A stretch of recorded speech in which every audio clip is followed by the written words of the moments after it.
Hi నమస్తే welcome to మనం TV. Tirupati Mohan Babu university మరొక వివాదం తలెత్తింది.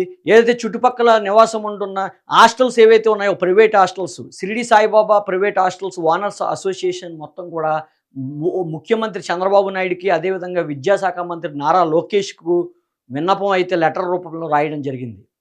మోహన్ బాబు యూనివర్సిటీలో బౌన్సర్లు తమ విద్యార్థులను తమ హాస్టల్లో ప్రైవేట్ హాస్టల్లో ఉంటున్న విద్యార్థులను బెదిరింపులకు గురి చేస్తున్నారని, తమ వద్ద ఎవరైతే ఖచ్చితంగా తిన్నా తినకపోయినా ఖచ్చితంగా 20,000 రూపాయలు చెల్లించాలని విద్యార్థులను బెదిరిస్తున్నారని బౌన్సర్ల చేత, అదే విధంగా తమ హాస్టల్స్ వద్దకు వచ్చి మోహన్ బాబు బౌన్సర్లు మమ్మల్ని కూడా బెదిరిస్తున్నారని, ఇక్కడి నుంచి ఖాళీ చేసి వెళ్ళిపోవాలని సూచనలు ఇస్తున్నారని ఆరోపణలైతే ఆ లెటర్ రూపంలో రాయడం జరిగింది. అయితే దీనికి సంబంధించి ఓపెన్‌గా అయితే ఏ విద్యార్థి గాని, మోహన్ బాబుకి సంబంధించి యూనివర్సిటీకి సంబంధించిన ఏ ఒక్కరు కూడా బయటకు మాట్లాడిన పరిస్థితి అయితే ఉంది. ఎవరైతే హాస్టల్స్ ప్రైవేట్ హాస్టల్స్ నిర్వహిస్తున్న యాజమాన్యం ఎవరైతే ఉన్నారో వారందరూ కూడా అసోసియేషన్‌గా ఏర్పడి ముఖ్యమంత్రికి నేరుగా లెటర్ రాయడం జరిగింది. మోహన్ బాబు యూనివర్సిటీ నుంచి మమ్మల్ని రోజు వచ్చి బెదిరిస్తున్నారని, తమ హాస్టల్‌ను ఇక్కడి నుంచి ఖాళీ చేసి వెళ్ళిపోవాలని సూచనలు ఇస్తున్నారని అందులో రాయడం జరిగింది. ఏదైతే గతం నుంచి కూడా మంచు మనోజ్ ఎవరైతే ఉన్నారో, మంచు మనోజ్ పదే పదే ఈ మోహన్ బాబు యూనివర్సిటీలో అవకతవకలు జరుగుతున్నాయి, అలా జరుగుతోంది, ఇలా జరుగుతోంది, విద్యార్థుల తల్లిదండ్రులను బౌన్సర్ల చేత బెదిరిస్తున్నారు అంటూ అనేక ఆరోపణలు చేసిన సంగతి మనందరికీ తెలిసిన విషయమే. దీనితో ఈ ఒక్క ఘటనతో మరొకసారి అది నిజమనే అవకాశాలు చాలా బలంగా వినిపిస్తున్నాయి. ఏదైతే మోహన్ బాబుకి సంబంధించిన యూనివర్సిటీకి సంబంధించిన బౌన్సర్లు ఎవరైతే ఉన్నారో, చుట్టుపక్కల సుమారు 10 సంవత్సరాల నుంచి నివసిస్తున్న ప్రైవేట్ హాస్టల్స్ లోన్లు కట్టుకుని సొంత భవనాలు నిర్మించుకున్న ప్రైవేట్ హాస్టల్స్ ఎవరైతే ఉంటారో వారి వద్దకు వెళ్ళి ఎట్టి పరిస్థితుల్లోనూ ఇక్కడ ఉండడానికి వీల్లేదు, ఎట్టి పరిస్థితుల్లో ఖాళీ చేయాలని వారికి బెదిరింపులు ఇస్తున్నారంటూ కూడా ప్రైవేట్ హాస్టల్ యాజమాన్యం వాపోతున్న పరిస్థితి.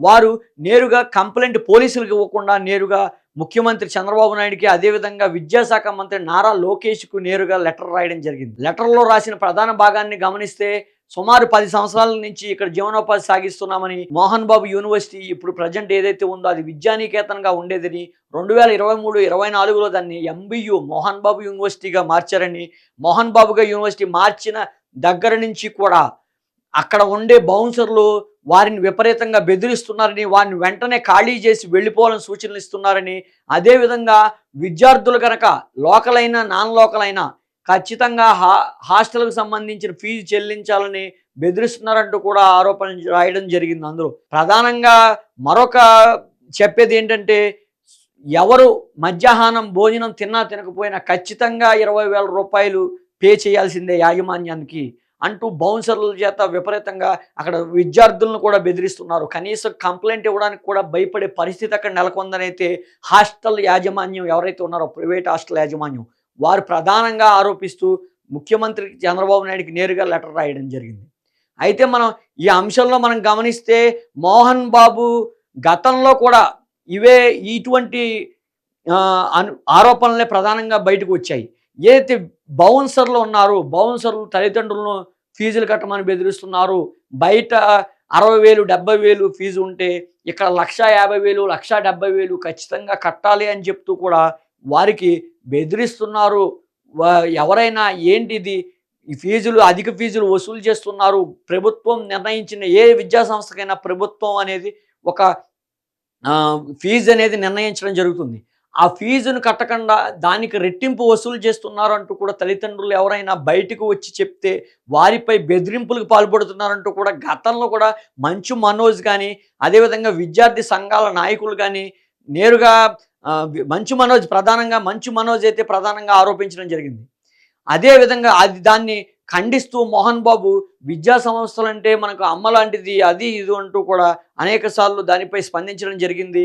ఆ విద్యా సంస్థ ఏదైతే ఉందో అందులో ఎక్కువ ఫెసిలిటీస్ కల్పిస్తున్నామని, అందుకనే డబ్బులు కూడా ఎక్కువ వసూలు చేస్తున్నట్టుగా కూడా గతంలో వారి కుటుంబ సభ్యులు మోహన్ బాబు కానీ, అదేవిధంగా మంచు విష్ణు కానీ చెప్పడం జరిగింది. దీన్ని గమనిస్తే మరొకసారి మోహన్ బాబు వారి బౌన్సర్లు ఏదైతే ఉన్నారో బౌన్సర్లు కేవలం వ్యక్తిగతంగా వారిని విఐపిని పరిరక్షించడానికి, అక్కడి నుంచి నెట్టడానికి, దూరంగా వారికి రక్షణ కల్పించడానికి ప్రధానంగా బౌన్సర్లు నిర్మిస్తూ ఉంటారు. అయితే ఆ బౌన్సర్లను వారు ఒక రౌడీయిజంగా, ఒక గూండాయిజానికి ఒక అడ్డాగా మారిందని అయితే ప్రధానమైన ఆరోపణలైతే బయటకు కూడా వినిపిస్తున్నాయి. మనం గమనించుకున్నట్లయితే మోహన్ బాబు చుట్టూరా నివాసం చుట్టూరా బౌన్సర్లు ఉండడం గానీ, అదేవిధంగా యూనివర్సిటీ చుట్టూరా బౌన్సర్లు కేవలం రక్షించడానికే గానీ, ఈ విధంగా ప్రతి ఒక్కరిని బెదిరింపులకు పాల్పడటానికి వారు ఉపయోగిస్తున్నారని బహిరంగంగా అనేక మంది వచ్చి చెప్పడం జరుగుతోంది. అదేవిధంగా ప్రస్తుతం ఏదైతే హోటల్ ప్రైవేట్ హాస్టల్ ఎవరైతే యాజమాన్యం ఉన్నారో, వారు నేరుగా ముఖ్యమంత్రికి బౌన్సర్ల చేత బెదిరిస్తున్నారంటూ కూడా లేఖ రాయడం జరిగింది. దీంట్లో మనం ప్రధానంగా గమనించేదేంటే మోహన్ బాబు బౌన్సర్లను తప్పుదారి పట్టిస్తున్నారు. బౌన్సర్లు మొత్తం కనీసం ఐడెంటిఫికేషన్ కూడా లేకుండా బౌన్సర్లు ప్రైవేట్ గూండాల మాదిరిగా వారిని వినియోగించుకుంటున్నట్టుగా కూడా ప్రధానంగా ఇక్కడ తెలుస్తోంది. మనం గమనించుకున్నట్లయితే అనేక మంది ఆరోపణ చేయడం జరిగింది. ప్రస్తుతం హాస్టల్ యాజమాన్యం కానీ, అదేవిధంగా గతంలో మంచు మనోజ్ కానీ వీళ్ళందరూ కూడా బౌన్సర్లను వ్యక్తిగతంగా బెదిరింపులకు పాల్పడుతున్నారు, రౌడీయిజం చేయడానికి వారు వినియోగిస్తున్నారు అంటూ కూడా ప్రధానమైన ఆరోపణ చేయడం జరిగింది. అదేవిధంగా బౌన్సర్లు కేవలం వారిని మాత్రమే కాకుండా విద్యార్థులను కూడా గతంలో కొట్టడం జరిగింది. అదేవిధంగా విద్యార్థుల తల్లిదండ్రులను బెదిరించడం జరిగింది. మోహన్ బాబు యూనివర్సిటీలో ఇన్ని అరాచకాలు జరుగుతున్నా కనీసం ఎవరు కూడా విద్యార్థులు కానీ, అటు తల్లిదండ్రుల నుంచి కానీ బయటకు వచ్చి చెప్పే ధైర్యం కూడా లేకపోయిందని అయితే ప్రధానంగా తెలుస్తుంది.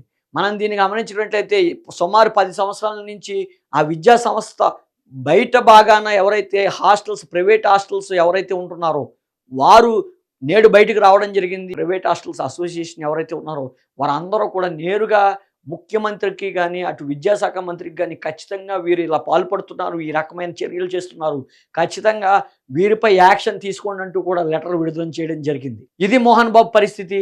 మోహన్ బాబు అరాచకాలకు గత ప్రభుత్వంలో సొంత కుటుంబ సభ్యులు అవడంతో చూసి చూడనట్లు వదిలేశారు. అయితే ఈ ప్రభుత్వం, కూటమి ప్రభుత్వం ఇటువంటి అరాచకాలు బయటపడుతున్నా సరే వారిపై చర్యలు తీసుకుంటారా?